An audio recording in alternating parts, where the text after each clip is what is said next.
it's that time again. This time, it's a new moon in Scorpio. So seasons are continuing.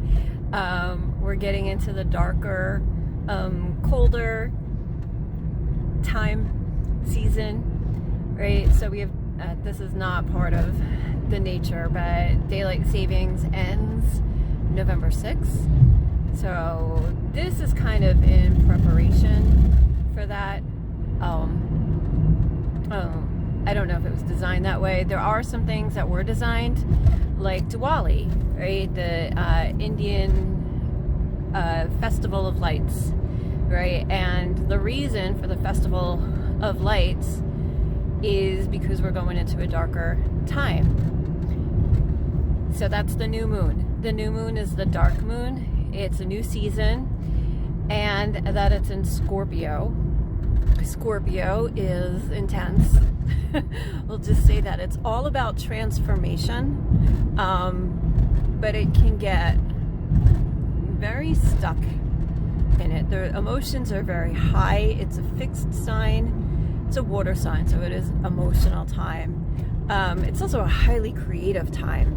So there's high and low sides to everything. When people are like, oh, Scorpio, like, walk away.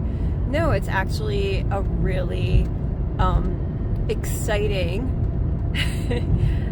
intense exploration, like that deep dive inward. Think of it that way. And so with the new moon in Scorpio, going inward, being connected to the moon, so the sun and the moon are both in that Scorpio sign. Scorpio is ruled by Pluto.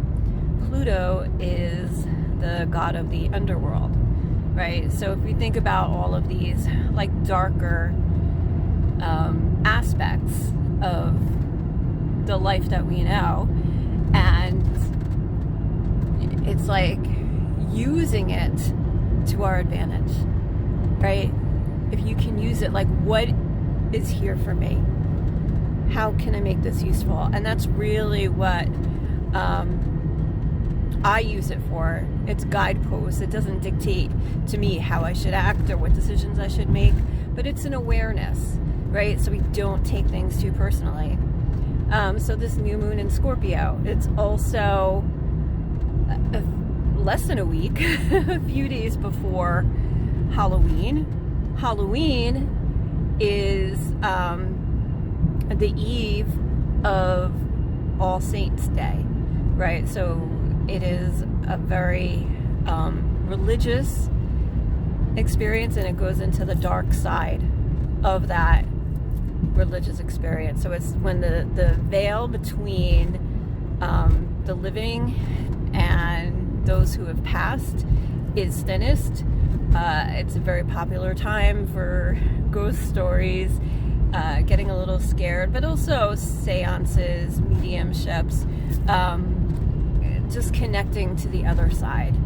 I have a whole other perspective of that from everything that I've experienced the past 2 years, losing my parents and my sister, and it just seems like a lot of people that I've grown up with, even like my friends' parents that are passing, and it's just like, it just created another understanding of that passage, of that transition. So it's a more solemn time, but it's also a very deep and spiritual time. I've been talking a lot about transformation, and it is more about transforming where you are, not who you are. Because who you are is always present, even when we don't recognize it, even when we don't see it, right? And sometimes our loved ones see it more than we do. So just having that awareness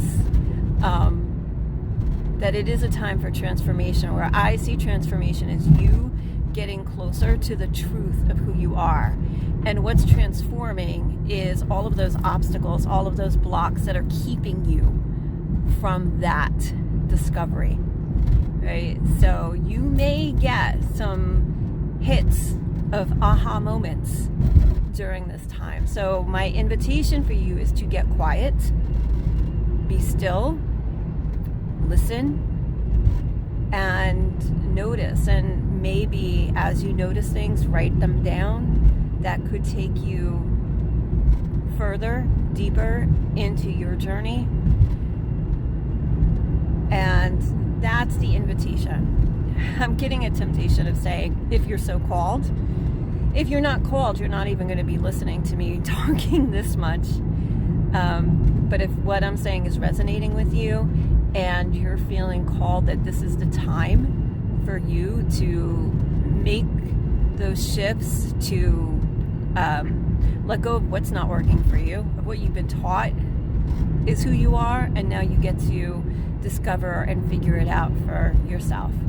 And if you are looking for guidance, for support, for coaching through the process, that's what I do. That's why I'm here. And I use yoga, I use Reiki, I use astrology, I use intuition to get you closer. I use it for myself to get myself closer. So I use what works for me.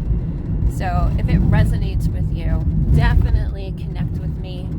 And I would really be happy to hear your story and where you're at and where you're looking to go. What are you missing in your life that you want to create, that you want to manifest, that you want to just be in that space, right, of pure joy and love and peacefulness. All right, that's where I'm going to leave it for now. Be gentle with yourself always, compassion for yourself and for others. It could be a trying time for people, maybe, people that don't listen to this kind of stuff and they're like, whatever, I'm just having a crappy day. That's okay. Like, just extend more compassion, like, all is well. All is well. It always is. Blessings to you. Namaste.